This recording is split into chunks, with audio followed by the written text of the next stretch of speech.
Une fois qu'on a paramétré nos groupements, je vais vous montrer pourquoi c'est important de bien les paramétrer, parce qu'en fait, une fois que notre journée de travail est terminée, on peut aller saisir nos effectifs qui vont nous rapporter des allocations. Donc voilà, dans gestion financière, saisie des effectifs.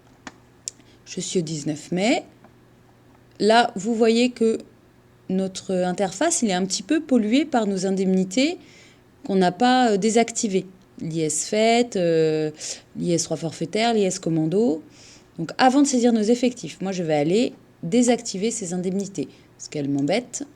Donc je vais d'abord dans groupement.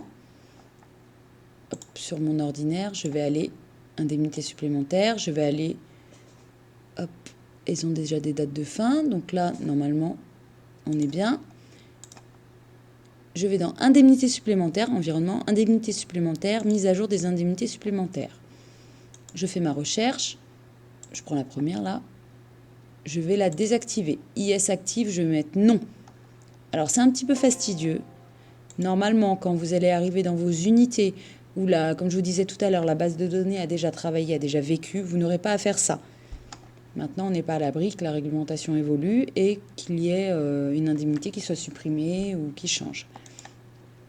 Je vais aller supprimer l'IS commando qui m'embête là.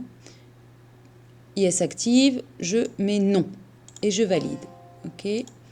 Il me semble qu'il y avait également l'IS 3 forfaitaire. Hop. Et je la désactive. Voilà.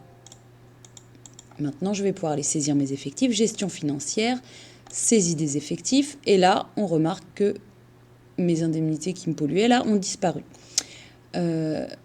Pour les groupements commandant et OMS, je n'ai pas activé l'IS3 zone 2.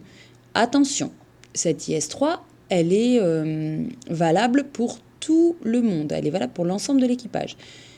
C'est pas grave si j'en ai pas besoin. Si je ne suis pas, par exemple, sur le 19 mai, je ne suis pas dans une situation qui me permettait de bénéficier de mon IS3 zone 2, c'est pas grave, je peux laisser ça là, c'est pas gênant.